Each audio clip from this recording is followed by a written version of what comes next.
You bought a ticket last week, didn't you? Stood in that convenience store line, clutching your dollar bills, imagining what you'd do with $300 million. Well, what I'm about to show you will completely shatter everything you think you know about the lottery system in America. Here's the smoking gun nobody talks about. While you were dreaming about paying off your mortgage, an entire empire was being built on the back of your hope. And the people running this machine? They've been laughing all the way to the bank for decades. I spent months digging into internal documents, government reports, and financial statements that most people will never see. What I discovered will make your blood boil. By the time we're done here, you'll never look at those colorful scratch-offs the same way again. And honestly, that might just save you thousands of dollars. This information is spreading fast across social media, and there's a reason the lottery industry doesn't want you to know these facts. So stick with me, because what's coming next is going to mess with your head in the best possible way. Let me start with something that'll blow your mind. Last year alone, Americans spent more money on lottery tickets than they did on books, movie tickets, music, and video games combined. We're talking about $95 billion. That's billion with a B. To put that in perspective, that's enough money to fund NASA for 4.5 years straight. But here's where this gets absolutely insane. The lottery system markets itself as helping education, right? You've seen those commercials. Smiling kids in classrooms, teachers getting new supplies, schools being renovated. It's a beautiful story, except it's mostly a lie. And that's when I found the smoking gun that changes everything. Internal audit reports from state after state reveal the same shocking pattern. When lottery money flows into education budgets, state legislators simply reduce regular education funding by the exact same amount. It's called the substitution effect, and it's happening in your state right now. The lottery isn't adding money to education. It's just replacing money that was already supposed to be there. Think about that for a second. You're buying a ticket thinking you're helping kids learn to read. But in reality, you're just helping politicians shuffle money around while keeping education funding exactly the same. Meanwhile, that $95 billion you and millions of others spent? It's going somewhere else entirely. Here's what nobody tells you about where your lottery money actually goes. Ready for this? Only about 50 to 60% goes back to winners.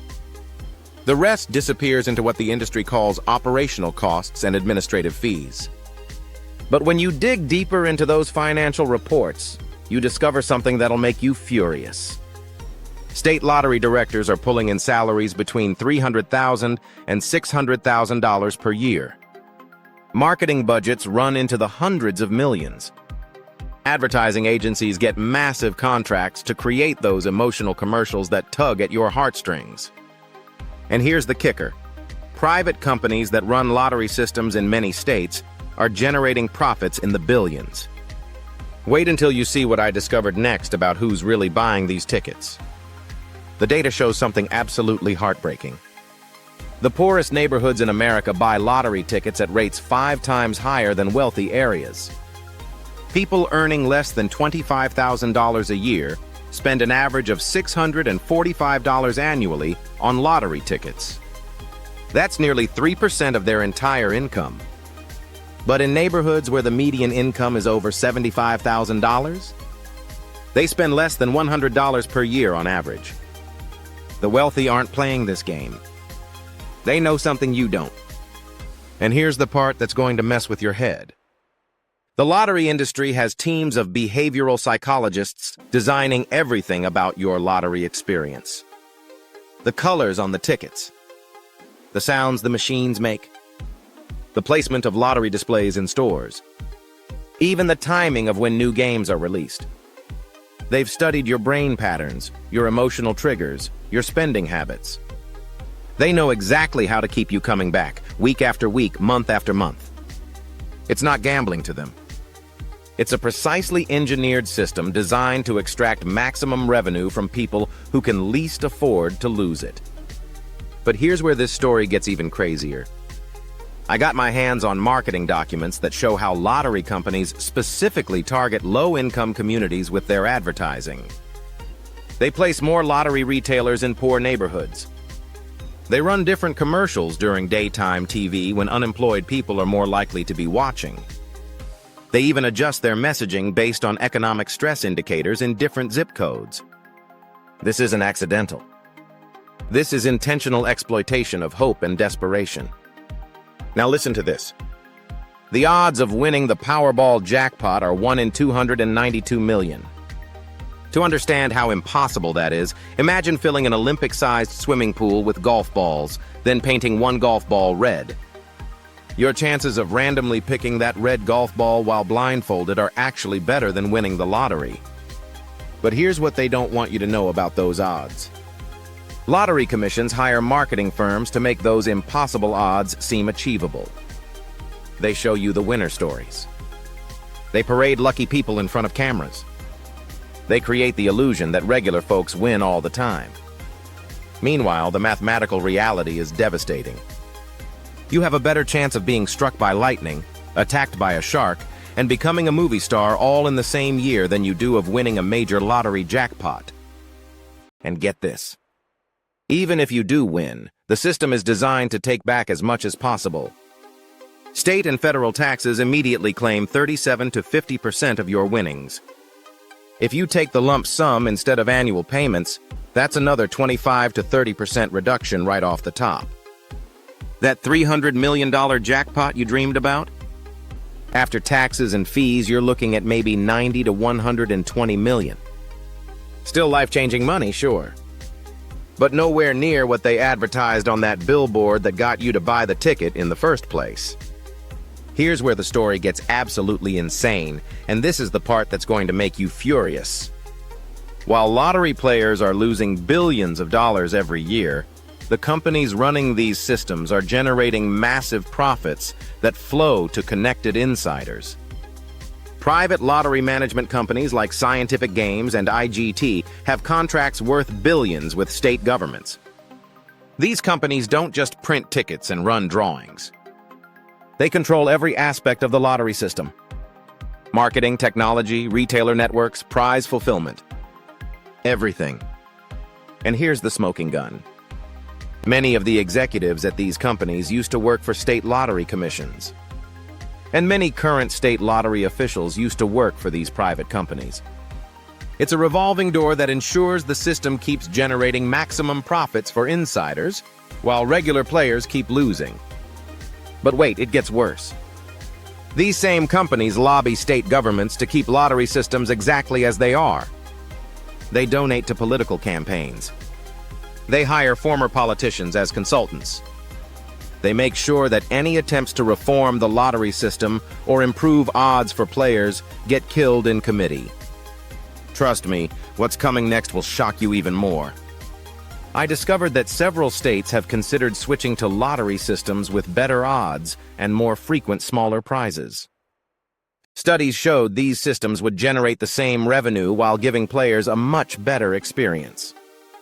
But every single proposal was quietly killed after intensive lobbying from lottery management companies. Why? Because frequent small wins don't generate the kind of desperate hope that drives massive ticket sales. The current system of impossible jackpots and crushing disappointment is specifically designed to maximize revenue extraction from vulnerable people. And here's something that'll blow your mind. In other countries, lottery systems work completely differently. In the UK, their national lottery has much better odds and dedicates a higher percentage of revenue to actual prizes. In Germany, lottery advertising is heavily regulated and can't target low-income communities. But in America, lottery systems operate more like predatory payday loan companies than harmless entertainment. They identify vulnerable populations, target them with sophisticated marketing, and extract as much money as possible while providing almost no value in return. Now here's the part that's going to mess with your head. I found internal emails from lottery marketing departments that refer to their best customers as frequent flyers and heavy users. These are people who buy lottery tickets multiple times per week, spending hundreds or thousands of dollars per year. The marketing teams have detailed profiles on these players. They know their income levels, their spending patterns, their emotional triggers. They send targeted promotions to keep them buying more tickets. They time new game releases to coincide with paydays and tax refund seasons. This isn't a game of chance. It's a sophisticated revenue extraction system that uses behavioral psychology to separate vulnerable people from their money. And get this. Some states actually track individual players through loyalty programs and retailer data. They know exactly who's spending what and when. If someone stops buying tickets for a few weeks, they might receive targeted promotions to bring them back. If someone starts spending less, they get offers for new games with different themes or prize structures. The level of manipulation is absolutely staggering. These aren't lottery games. They're psychological warfare designed to exploit human cognitive biases and emotional vulnerabilities. But here's where this story takes an even darker turn. I discovered that lottery addiction counseling programs in most states are funded by the lottery systems themselves. Think about that conflict of interest for a second. The same organizations that profit from addictive gambling behavior are funding the programs supposedly designed to help people stop gambling. And surprise, surprise, these counseling programs are chronically underfunded and barely advertised. While lottery systems spend hundreds of millions on marketing to get people to play, they spend less than 1% of that amount helping people who develop gambling problems. Here's what nobody tells you about scratch-off tickets specifically. Those colorful instant games that seem harmless compared to the big jackpot drawings? They're actually the most profitable part of the entire lottery system. And they're designed using the same psychological principles that make slot machines addictive. Different ticket prices create the illusion of choice and control. Bright colors and engaging themes make them feel more like entertainment than gambling. Small, frequent wins create dopamine hits that keep people coming back. And the instant gratification appeals to people who can't wait for weekly drawings. But here's the smoking gun. Scratch-off games have some of the worst odds in the entire lottery system. Many games have odds of winning any prize at all of less than 1 in 4. And the vast majority of those wins are just free tickets or small amounts that players immediately spend on more tickets. The system is designed to create a cycle where small wins fuel more purchases, which generate more losses, which create more desperation, which drives more purchases. It's a psychological trap that's incredibly difficult to escape once you're caught in it. And here's something that'll make your blood boil. Lottery retailers receive commissions for every ticket they sell, plus bonuses for selling winning tickets. This creates an incentive for store clerks to actively promote lottery sales, especially to regular customers who they know are heavy players.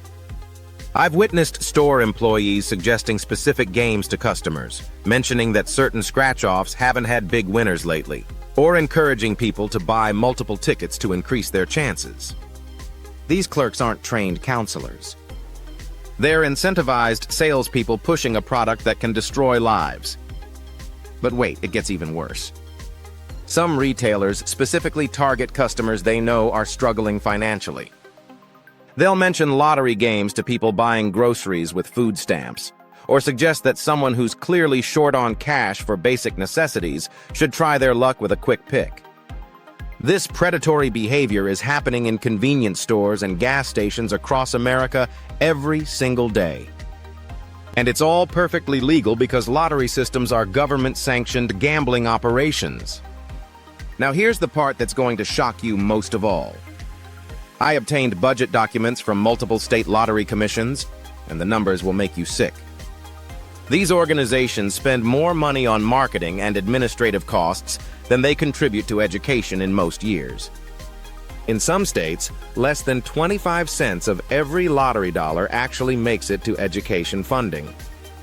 The rest goes to prizes, marketing, retailer commissions, administrative salaries, and contractor profits. That's not helping schools. That's helping a massive industry profit from false hope. And remember, even that education money doesn't actually increase education spending because of the substitution effect we talked about earlier. So essentially, 0% of lottery revenue is actually helping kids get a better education, despite decades of marketing messages claiming otherwise. Here's what I found when I dug into the actual impact on education funding.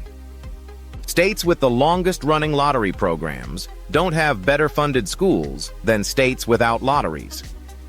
In fact, some states with massive lottery revenues have among the worst education systems in the country. The lottery education funding promise is a complete fraud.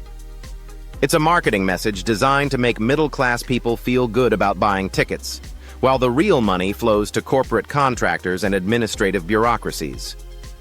But here's where this gets absolutely insane. I discovered that lottery marketing budgets specifically include funds for promoting the education funding angle. They hire PR firms to place positive stories in local media about lottery contributions to schools. They fund community events where lottery officials present oversized checks to school districts. It's all theater designed to maintain public support for a system that primarily benefits private corporations and government contractors. Now let me tell you what happened when I tried to get more detailed financial information from state lottery commissions. Most of them claimed that detailed spending breakdowns were proprietary information or trade secrets. Government agencies claiming that public spending information is secret because it might help competitors. Think about that for a second. Your tax dollars and lottery ticket purchases are funding government operations that refuse to tell you exactly how that money is being spent. They'll show you marketing materials about helping education, but they won't show you detailed budgets proving where the money actually goes. The few states that do provide detailed financial reports reveal shocking patterns of waste and inefficiency. Marketing contracts with politically connected firms. Consulting fees that make no sense. Technology upgrades that cost millions more than they should. This isn't government incompetence. This is a deliberately opaque system designed to hide massive wealth transfers from ordinary people to connected insiders. Here's something that'll blow your mind. Some state lottery directors have golden parachute contracts that guarantee them millions in severance pay, even if they're fired for poor performance. These are public employees managing gambling operations that target poor people, and they have better job security and retirement benefits than most corporate CEOs.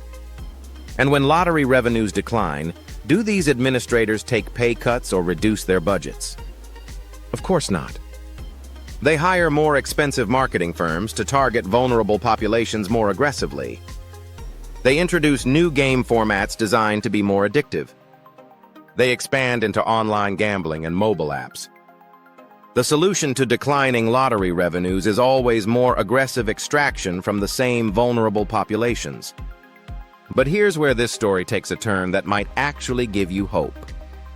A growing number of behavioral economists and addiction specialists are documenting exactly how these systems work and why they're so harmful to society. Research shows that lottery spending reduces other forms of consumer spending that would actually help the economy. When someone spends $50 a month on lottery tickets, they're not spending that money at local restaurants, clothing stores, or entertainment venues that employ people in their community.